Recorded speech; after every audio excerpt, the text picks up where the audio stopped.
Hello students, मैं आप लोगों को सामाजिक विज्ञान के कुछ महत्वपूर्ण प्रश्न बताने वाला हूं।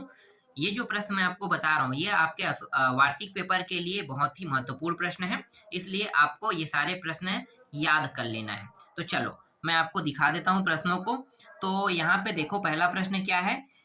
साइलेंट स्प्रिंग पुस्तक के लेखक कौन है? तो पहला यहाँ पे ऑप्शन दिया है यूजीन पी ओडम दिया है, रेचेल कार्सन दिया हुआ है, जेम्स लोएंस व्हीलर दिया है और डी में दिया है ईवो विल्सन दिया है। तो उत्तर में आपको लेना है रेचेल कार्सन लेना है। साइलेंट स्प्रिंग पुस्तक के क्या है, लेखक है। रूसी क्रांति का नेता, तो यहाँ भी चार ऑप्शन है। तो रूसी क्रांति के नेता मुसोलिनी हो सकता है क्या? नहीं है, ये तो जर्मन का है।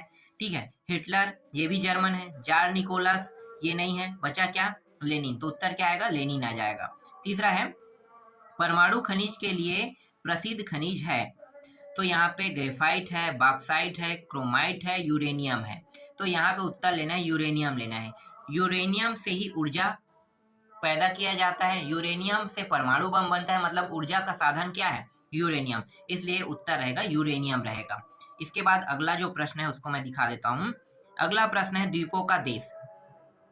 द्वीपों का देश कहलाता है, एशिया है, भारत है, चीन है, इंडोनेशिया है। तो आपको उत्तर क्या लेना है? इंडोनेशिया लेना है। ठीक है, भारत चीन और ये जो एशिया है ये द्वीपों का देश नहीं है। एशिया महाद्वीप है, भारत देश है, चीन भी देश है। तो बचा क्या? इंडोनेशिया। तो इंडोनेशिया को द्वीपों का देश कहा जाता है। अगला प्रश्न है भारत में कहाँ महिलाओं के लिए आरक्षण की व्यवस्था है? तो लोकसभा में, विधानसभा में, पंचायती राज व्यवस्था में या मंत्रिमंडल में? उत्तर क्या लेना है आपको? पंचायती राज व्यवस्था लेना है। पंचायती राज व्यवस्था के बारे में आपको थोड़ा सा बता देता हूँ। पंचायती राज व्यवस्था मतलब जो आपके गांव है ना, ग्राम पंचायत, वहां पे सरपंच बैठते हैं। ठीक है, जनपद, जहाँ पे जनपद है वहां पे जनपद पंचायत हम लोग कहते हैं ना, वहां पे कौन रहता है? अध्यक्ष रहता है। और जिला पंचायत में कौन रहता है? जिला पंचायत अध्यक्ष रहता है। तो सरपंच जहाँ रहते हैं, ठीक है, सरपंच, तो वहां पे महिलाओं को आरक्षण दिया जाता है, जनपद में भी जिला में भी। तो आप लोगों को एक चीज मैं यहाँ पे बता देता हूँ। कई जगह जो आरक्षण के थ्रू सरपंच चुन के आ जाते हैं महिलाएं। अब महिलाएं जब सरपंच चुन के आते हैं तो महिलाएं शासन नहीं करता है। कौन शासन करता है? उसके हस्बैंड, उसके पति जो है ना, वहां पे शासन करने लगता है। और कुछ क्राइम जो होता है, जैसे कि मारपीट करना, झगड़ा लड़ाई करना, तो अपने आप को सरपंच समझ के ना दूसरे के साथ ना अन्याय करने लगते हैं। कौन? उसके पति।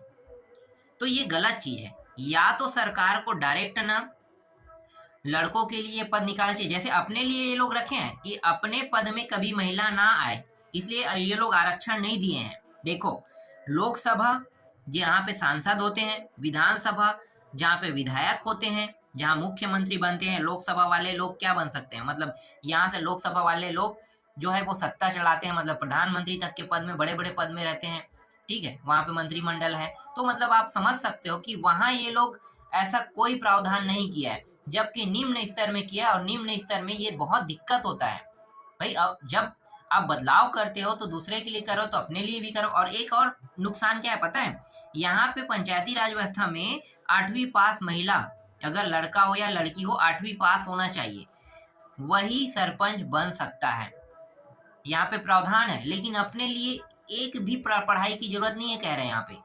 मतलब ये जो है ना, लोकसभा और विधानसभा में कोई पढ़ाई की आवश्यकता नहीं है। आप पहली भी नहीं गए हैं, कोई भी क्लास नहीं पढ़े हो ना, नाम दर्ज भी नहीं, तो भी आप लोकसभा सांसद बन सकते हो, विधानसभा विधायक बन सकते हो। तो ये तो गलत है ना। यहाँ जो भी चीज कर रहे हो वो आप पंचायती राज व्यवस्था में कर रहे हो, जबकि खुद अनपढ़ होके दूसरों को ज्ञान बांट रहे हो। तो ये गलत है। पहले खुद पढ़े लिखे बनो, उसके बाद ज्ञान बांटो, तो अच्छा लगता है। चलो आगे देखते हैं। इसके बाद देखो, रिक्त स्थानों की पूर्ति कीजिए कह रहा है। रिक्त स्थानों की पूर्ति, तो यहाँ पे देखो, औसत आय को खालिस्तान आय भी कहा जाता है। ये औसत आय को खालिस्तान आय जो कह रहे हैं ना, औसत आय का मतलब होता है प्रति व्यक्ति आय, जिसे हम जीडीपी एनडीपी बोलते हैं ना। जीडीपी के 3 प्रकार होते हैं। चलो मैं अभी आपको नहीं समझाऊंगा, अर्थशास्त्र का ये सब्जेक्ट, अर्थशास्त्र का टॉपिक है।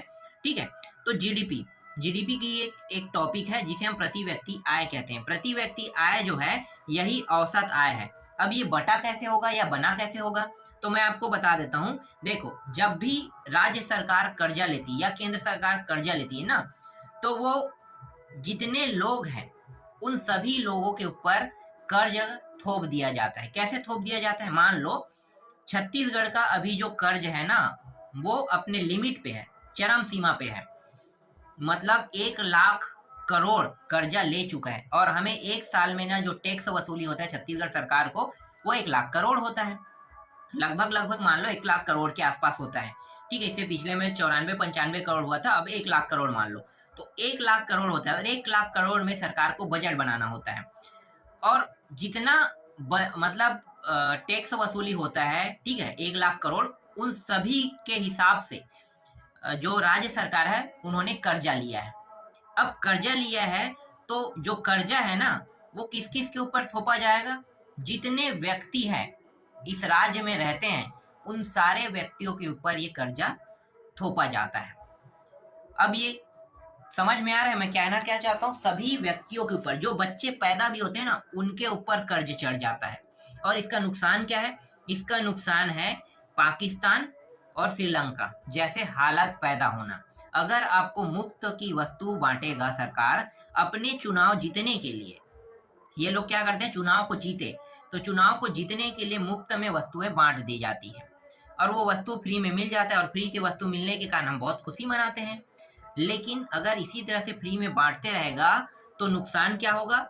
जैसे पाकिस्तान के बारे में आप लोगों ने सुना होगा या न्यूज में देखते होंगे, ठीक है, टीवी चैनलों में बताते हैं कि वहां पे आटा की अभी इतना किल्लत है कि आटा जो है वो 2500 बोरी, अब उसमें 25-30 किलो होता है, 200 रुपये किलो आटा चल रहा है, और हमारे यहाँ कितना है, 40 रुपये किलो है। तो मतलब कर्ज जब लिया जाता है ना, तो साधनों का जो रेट है वो बढ़ जाता है।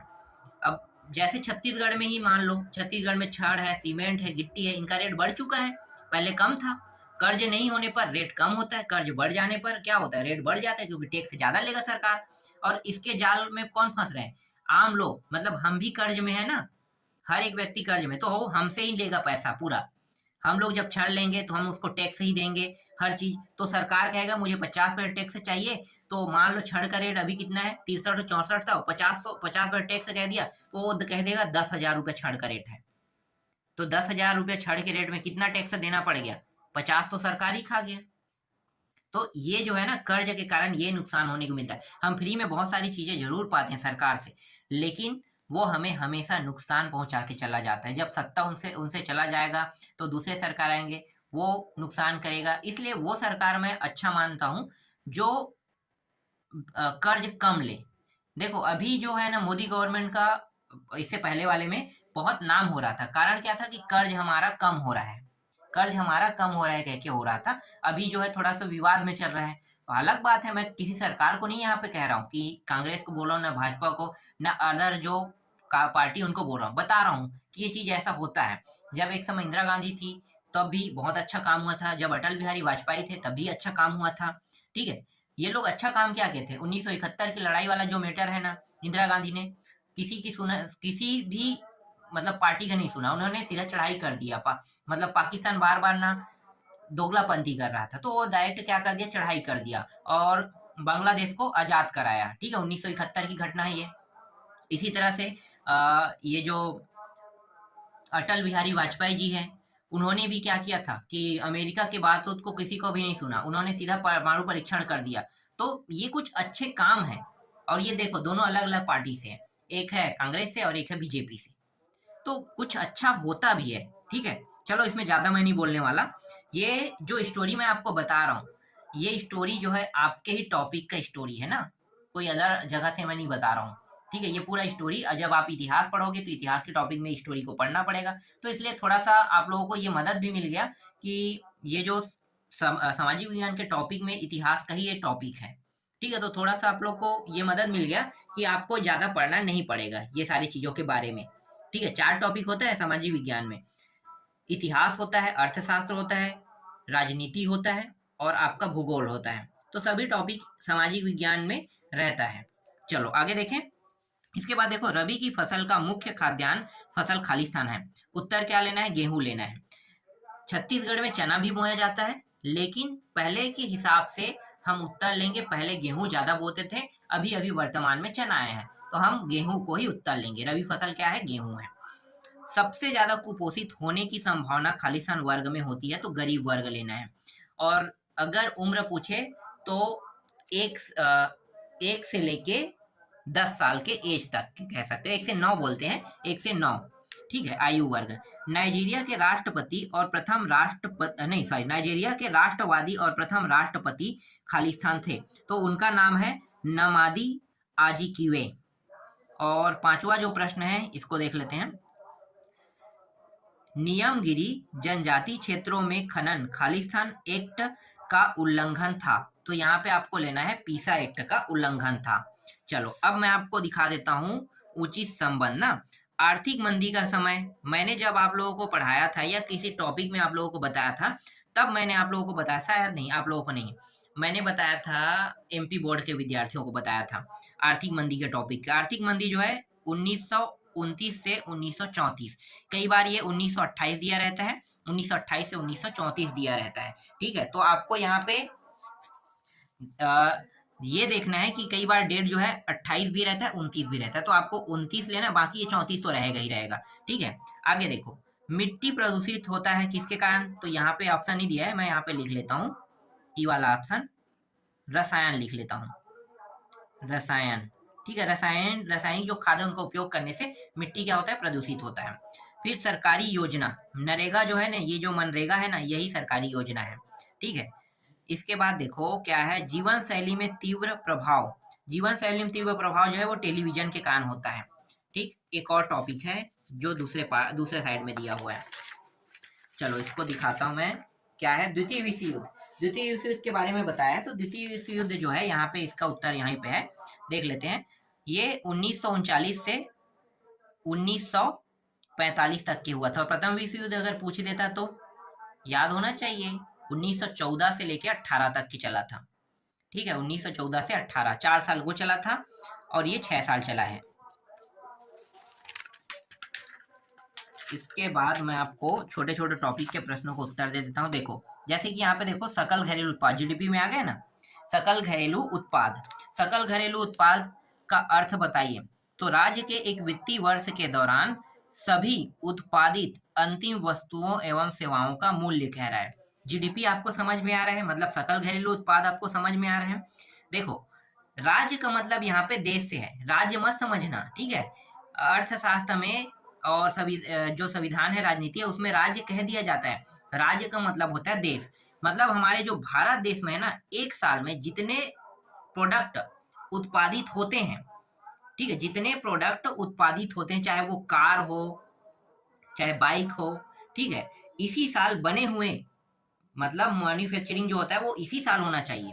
तो एक वित्तीय वर्ष में जितने भी सामान की मतलब बनता है, ठीक है, उन सभी की जो प्राइस है उनको क्या करते हैं? कैलकुलेट कर लिया जाता है। उन्हीं को कहा जाता है उत्पादित अंतिम वस्तुएं एवं सेवाओं का मूल्य कहा जाता है, कि इसमें बनने में कितना पैसा लगा है और इसे बेचने में कितना मुनाफा होगा। तो ये सब चीज को उसमें कैलकुलेट करके बता दिया जाता है, उसी को क्या कहते हैं? सकल घरेलू उत्पाद कहते हैं, ठीक है। देश में जितने प्रोडक्ट है पूरे देश में, वो पूरा का पूरा जीडीपी के अंदर आ जाता है। इसके बाद हरित क्रांति किसे कहते हैं? हरित क्रांति का मतलब होता है कि पैदावार बढ़ाना, पैदावार में वृद्धि करना। तो देख लेते हैं यहाँ पे क्या कह रहे हैं, उन किस्म के बीजों, रासायनिक उर्वरक तथा आधुनिक तकनीकी से फसल उत्पादन में वृद्धि कराना हरित क्रांति कहलाता है। देखो यहाँ भी बताया है, हरित क्रांति मतलब वृद्धि करवाना, फसलों में वृद्धि कराना, ठीक। अब वो टेक्निक क्या है? जैसे कि उन्नत किस्म बीज का उपयोग करना, रासायनिक उर्वरक का उपयोग करना, चाहे आप आधुनिक तकनीक का उपयोग करो, लेकिन फसल की वृद्धि कराना ही फसल क्रांति कहलाता है। आगे देखो, नेक्स्ट है, जापान ने किस परिस्थिति में आत्मसमर्पण किया? तो उत्तर क्या लिखोगे? देखो जापान में से 2 जगह में अमेरिका ने क्या गिरा था? बम गिराया था, नागासाकी और हिरोशिमा, ठीक है। कई बार पूछ देते हैं, नागासाकी और हिरोशिमा के बारे में पूछ दिया जाता है, तो 2 जगह बम गिराया था। लेकिन बम ऐसे ही कोई देश थोड़ी गिरा देगा। तो जापान भी क्या कर रहा था कि बहुत ज्यादा ना अमेरिका के ऊपर जाके बम गिरा के वापस आ जाता था। तो ये बार बार ऐसा होते रहता था। तो अमेरिका ने क्या किया कि ऐसा घटना जब चल रहा था ना, तो इन्होंने भी आया और नागासाकी और हिरोशिमा में बम गिरा दिया। और जब बम गिराया ना, तो जब विस्फोट हुआ ना, तब अंत में यहाँ के जो शासक थे उन्होंने कहा कि नहीं नहीं अब और बम नहीं गिरा। एक और जगह चयनित हो गया था बम गिराने के लिए, तो इन्होंने कहा यहाँ के शासक ने कि नहीं नहीं अब बम नहीं गिराना है, हम आत्मसमर्पण करते हैं। तो इस आधार पे सिर्फ 2 जगह जो है ना, ये जो नागासाकी और हिरोशिमा में बम गिरा था, ठीक। और यहाँ पे जो लोग थे, लाखों लोग मरने के कारण जापान में आत्मसमर्पण किया, ठीक है, यही कारण है। इसके बाद है सरकार सार्वजनिक सुविधाएं क्यों उपलब्ध कराती है। तो सरकार सार्वजनिक सुविधाएं क्यों उपलब्ध कराती है, तो सार्वजनिक का मतलब होता है जो सरकार के अंदर में हो, जैसे कि स्कूल है। स्कूल क्या है, स्कूल भी सरकार के द्वारा ही दिया हुआ जाता है ना, वहाँ पे सरकार सरकार सार्वजनिक मतलब सरकारी नौकर तो रहता है ना। और हॉस्पिटल भी सरकार चला रहा है, कानून व्यवस्था भी सरकार चला रहा है। तो ये कुछ ऐसे जगह जहाँ पे सरकार को कोई फायदा नहीं है, इन चीजों को चलाने में कोई फायदा नहीं है। स्कूल को सरकार चलाता है, उसे कोई पैसा नहीं मिलता, कोई टैक्स नहीं मिलता है, फ्री में चलाता है। और जो हॉस्पिटल उसको भी फ्री में चलाता है। क्यों चलाता है, ऐसा क्यों करता है, ऐसा इसलिए करते हैं कि क्योंकि जो यहाँ के जनता है, जो गरीब वर्ग के हैं, उनको भी कम से कम इलाज मिल पाए, और वो भी सरकारी योजना के तहत। इसलिए सरकार जो है ना ऐसी योजनाएं चलाते रहता है, ठीक। इसको पढ़ने की आवश्यकता तो नहीं है, चलो मैं पढ़ के बता देता हूँ फिर भी। देश की सुरक्षा और कानून व्यवस्था के साथ सभी नागरिकों को सार्वजनिक सुविधा उपलब्ध कराना सरकार का दायित्व है। इसका उपयोग देश में सभी लोग करते हैं, जैसे कि बिजली, पानी, सड़कें आदि, ठीक है। यहाँ पे सिर्फ बिजली, पानी, सड़कें की बात कर रहा है, जबकि मैं जो बता रहा हूँ वो स्कूल के बारे में बता रहा हूँ, और बाकी चीज वो भी है ना, हाँ तो वो भी ले लेना, ठीक है। आगे देखो, शीत युद्ध किन किन देशों के मध्य हुआ। ये शीत युद्ध जो है ना, ये अमेरिका और रूस के मध्य हुआ, ठीक है। अभी भी युद्ध हो रहा है यूक्रेन के साथ रूस का, तो वो भी क्या है, शीत युद्ध के बराबर है अभी, मतलब ठंड में सबसे ज्यादा युद्ध लड़ा जाता है वहां पे, ठीक है। तो यूक्रेन के साथ युद्ध हो रहा है, तो शीत युद्ध जो है वो उस समय हुआ था, तो अमेरिका और रूस के मध्य हुआ था। इसके बाद 7वां प्रश्न देखो, भाषा आधारित प्रदेश गठन से क्या क्या सकारात्मक प्रभाव हुए।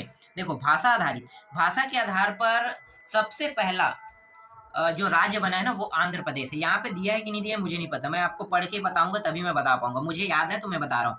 भाषा के आधार पर पहला जो राज्य जो बना है 1956 में बना था, भाषाई आधार राज्य जो है 1956 में आंध्र प्रदेश राज्य बना था।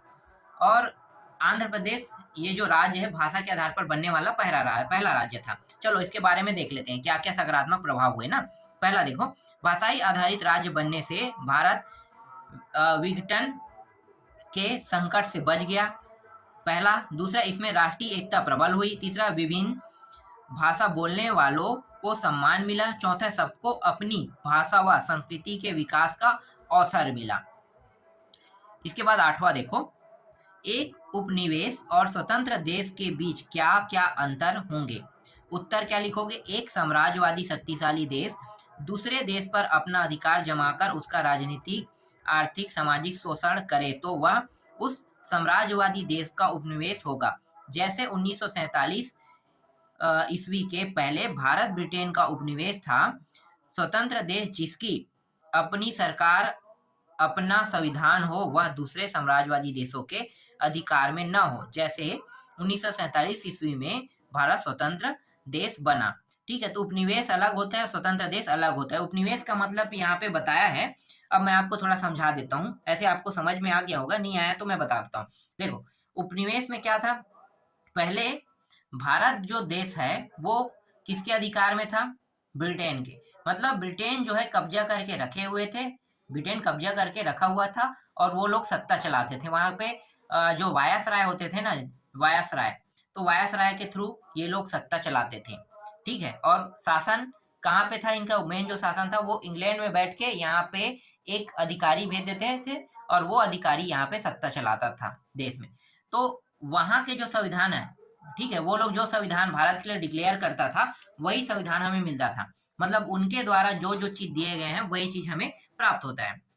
तो ये कहलाता है उपनिवेश, ठीक है। लेकिन स्वतंत्र देश क्या है, जब हमारा खुद का संविधान बन गया, जब डॉक्टर भीमराव अम्बेडकर ने खुद का संविधान बनाया और उस संविधान का पालन करते हुए भारत देश जब आजाद हुआ था ना, उसके बाद बना है। तो खुद का संविधान बनने के बाद वो संविधान पूरे भारत में लागू हो गया, और उसके बाद उसी संविधान के तहत पूरा सत्ता चालू हो गया। तो इसे कहते हैं स्वतंत्र देश कहते हैं, इसका अर्थ यही बताया यहाँ पे। आगे देखो, नेक्स्ट प्रश्न है, शांति आंदोलन से क्या आशय, इसके मुख्य उद्देश्य क्या थे? तो शांति आंदोलन देख लेते हैं पढ़ के क्या कहना चाहता है। तो अंतर्राष्ट्रीय शांति के लिए संगठित होकर किया गया प्रयास शांति आंदोलन है। इसके अंतर्गत शांति शिविर लगाना, युद्ध विरोधियों का समर्थन, निशस्त्रीकरण का पालन मुख्य शांति आंदोलन का मुख्य उद्देश्य था। इसके लिए कुछ पॉइंट भी है, जैसे कि परमाणु हथियार पर प्रतिबंध लगाना, हथियारों की दौड़ रोकना, शांति के प्रयासों को आगे बढ़ाना, ये सब टॉपिक आ रहा है। 10वां है स्मार्ट सिटी की अवधारणा को समझाइए। देखो स्मार्ट सिटी जो है, भारत सरकार ने 100 स्मार्ट सिटी की घोषणा की थी। अब पता नहीं बना है कि नहीं बना है 100 स्मार्ट सिटी की जो घोषणा की, अभी तक तो मैंने सुना नहीं है, लेकिन 100 स्मार्ट सिटी की घोषणा भारत सरकार ने किया था ना। चलो देख लेते हैं है कि नहीं, पता चल जाएगा। इन शहरों में रहने वाले लोगों को आधारभूत निर्माण संबंधी सेवाएं शीघ्र एवं कुशलता पूर्वक उपलब्ध कराई जाएगी, साथ ही बचाव व सुरक्षा का प्रबंध होगा। यह शहर अन्य शहरों के लिए प्रकाश स्तंभ के रूप में कार्य करेगा। नगरों में बढ़ती जनसंख्या के दबाव से उत्पन्न समस्याओं से निपटने के लिए भारत सरकार ने प्रथम चरण में देश के, ये देखो जो मैं 100 बोल रहा था यहाँ पे लिखा है, 100 शहरों को स्मार्ट सिटी में बदलने की घोषणा की है। अगला प्रश्न है 11वां, मिट्टी के नवीनीकरण के लिए क्या क्या उपाय किए जा सकते हैं? तो डायरेक्ट देख लेते हैं। देखो मिट्टी जो है प्रदूषित किससे होता है? कीटनाशक और खाद्य, जो रासायनिक खाद है उनका उपयोग करने से मिट्टी क्या होता है? प्रदूषित होता है। और इसकी जो उपजाऊ क्षमता है वो क्या होने लगता है? घटने लगता है, क्योंकि कीट पतंगों को मारोगे, ठीक है, उसको मारने के लिए आपको क्या क्या करना पड़ता है? रासायनिक खादों का उपयोग करना पड़ता है, तो मिट्टी जो है प्रदूषित हो जाता है। तो इसको नवीनीकरण करने के लिए क्या करना चाहिए? तो देखो क्या करना है, पहला देखो खेतों के चारों ओर मेड़ बनाई जाए कह रहा है। फसल काटने के बाद खेतों को खाली छोड़ दिया जाए। फसल चक्र बनाकर खेती की जाए, इससे उर्वरक शक्ति रहेगी और मिट्टी का नवीनीकरण भी होगा। ठीक, और कुछ पॉइंट है जैसे कि जैविक खादों का उपयोग करना है, गोबर खाद है, ठीक है, कीटनाशक का उपयोग नहीं करना है कह रहा है यहाँ पे। इसके बाद आगे देखो पेड़ों के पत्ते तथा फसल के अपशिष्ट कंपोस्ट खाद के उपयोग से मिट्टी का नवीनीकरण होगा कह रहे हैं। तो इन चीजों का आपको उपयोग करना है, ये समझ में आना चाहिए, बहुत आसान टॉपिक है। इसके बाद अथवा प्रश्न है, भू अधिग्रहण अधिनियम 2013 पर प्रकाश डालिए कह रहा है। भू अधिग्रहण अधिनियम क्या है? ये भू अधिग्रहण अधिनियम देख लेते हैं। पहला क्या है, इस अधिनियम में भूमि अधिग्रहण के साथ साथ पुनर्वास एवं पुनर्स्थापना की भी प्रावधान है।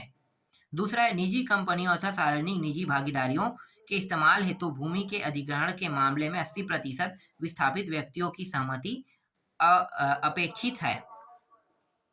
तीसरा है, विस्थापित या अधिग्रहण द्वारा प्रभावित परिवारों में संबंधित भूस्वामियों के साथ साथ वे सभी लोग भी सम्मिलित होंगे जो उस जमीन से अपनी आजीविका पाते थे, जैसे मजदूर, बटाईदार, चरवाहे और आदिवासी आदि यहाँ पे शामिल हैं।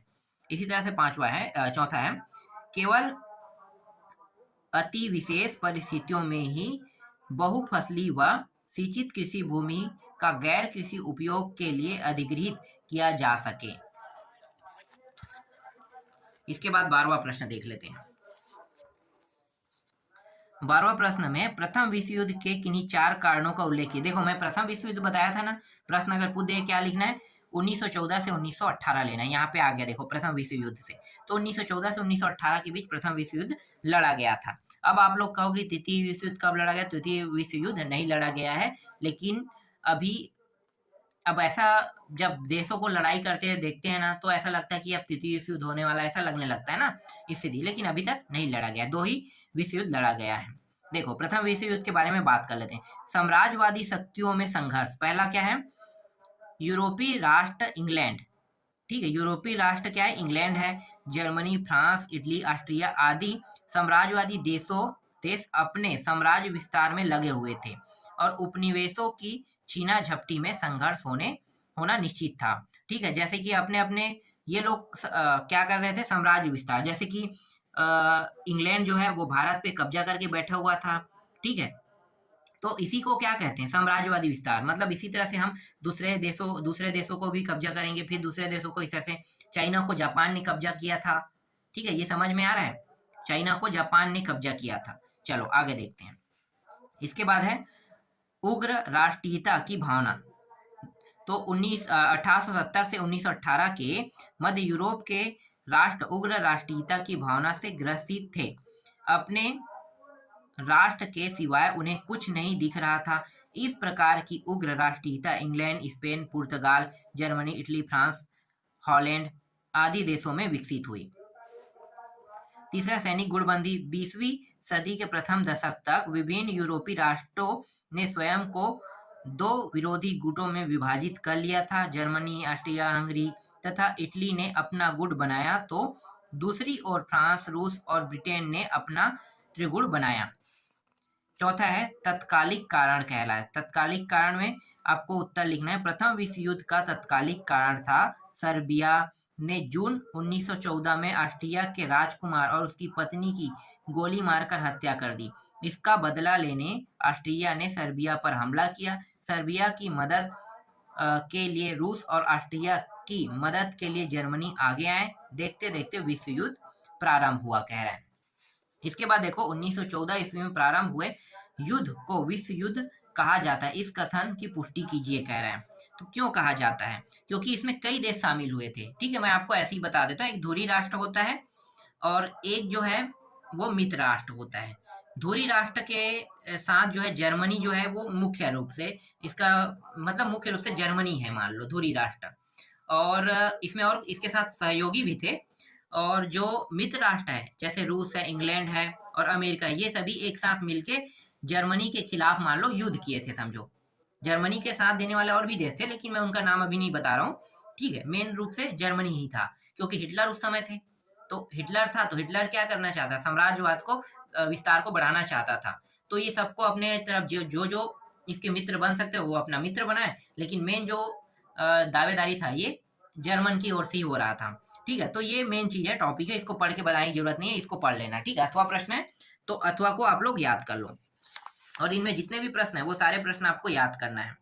ठीक, कैसे शुरू हुआ, कब शुरू हुआ, इसका कारण क्या है, इसमें पूरा लिखा हुआ है। चलो आगे देखते हैं। इसके बाद देखो 13वां प्रश्न, उत्खनन में किस प्रकार के पर्यावरणीय दुष्प्रभाव हो सकते हैं, उसके क्या निदान है। देखो इसके बारे में आपको थोड़ा सा बता देता हूँ, इसको भी मैं पढ़ के नहीं बताऊंगा। ठीक है, चलो उत्खनन किस प्रकार के पर्यावरणीय दुष्प्रभाव हो सकते हैं कह रहे हैं। जैसे कि उत्खनन करते हैं, खनन करते हैं, तो वहां पे कई प्रकार के ना चीजें मिलती है। जैसे कोयला खदान मिल गया मान लो, तो कोयला खदान में अधिकतर जो है ना दुष्प्रभाव परिणाम जो होते हैं वो क्या होते हैं, वहां पे मेथेन गैस निकलता है।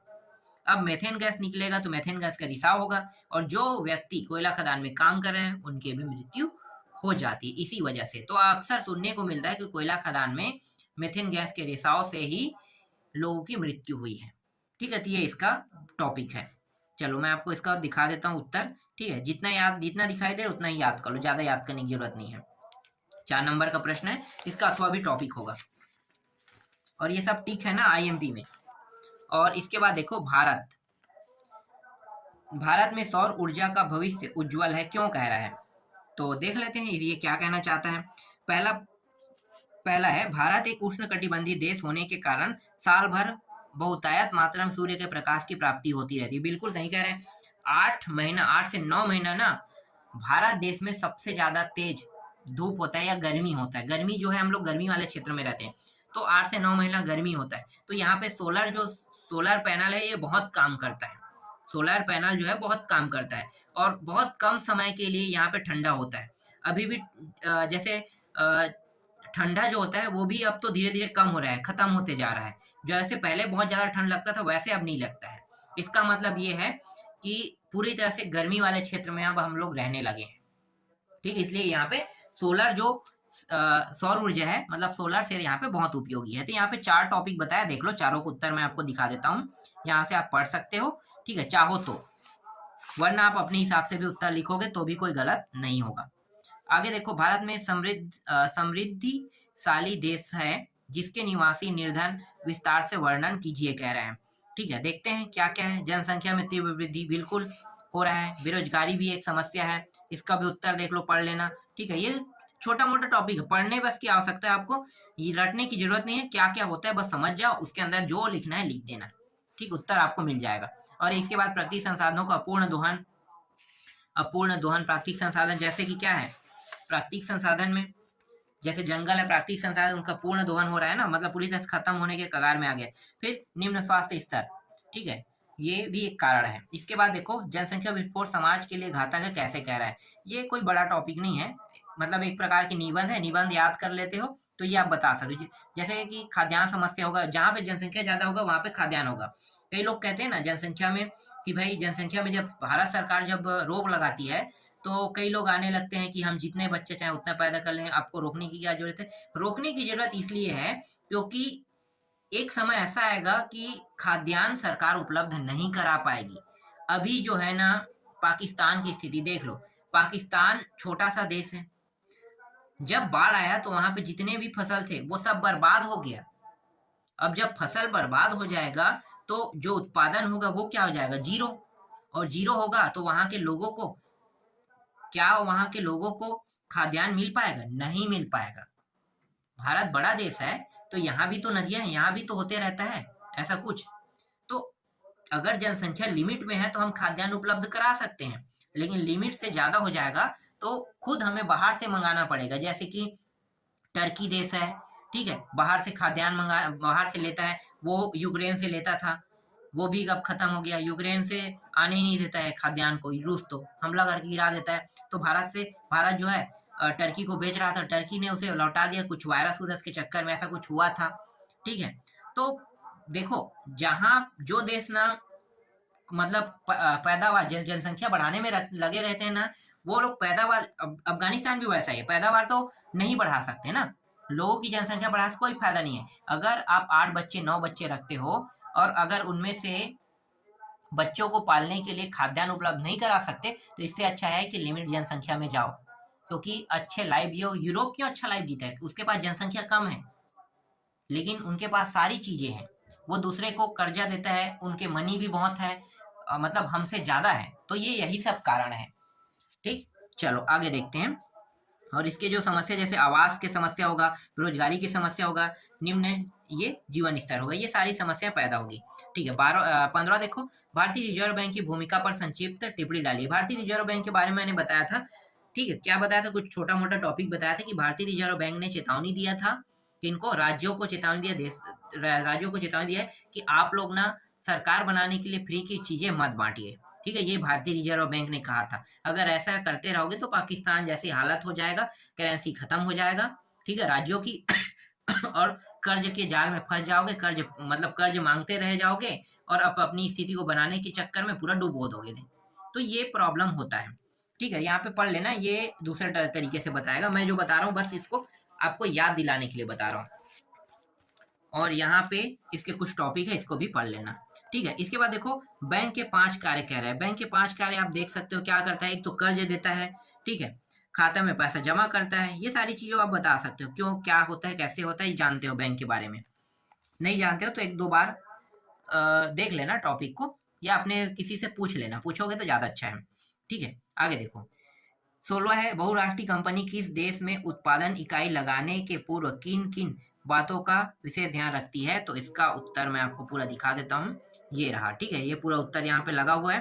फिर इसके अथवा टॉपिक दिखाता हूँ, क्योंकि वीडियो बहुत लंबा हो चुका है, मैं सारे टॉपिक को नहीं समझा सकता, इसलिए मैं आपको इसके प्रश्नों को दिखा रहा हूँ और उत्तर दिखा रहा हूँ। अगला है वैश्वीकरण का सर्वाधिक दुष्परिणाम भारत में किस क्षेत्र में पड़ रहा है। तो देखो इसका उत्तर ये रहा, ठीक। अब सिर्फ 2 प्रश्न बचे हैं, मतलब अथवा मिला के 4 प्रश्न मैं आपको बताऊंगा। अगला है यहाँ पे भारतीय संसद के कार्यों और शक्तियों का वर्णन कीजिए कह रहा है। तो इसमें से एक है विधि निर्माण संबंधी शक्ति, ये भारतीय संसद के बारे में बता रहा है ना, विधि निर्माण शक्ति।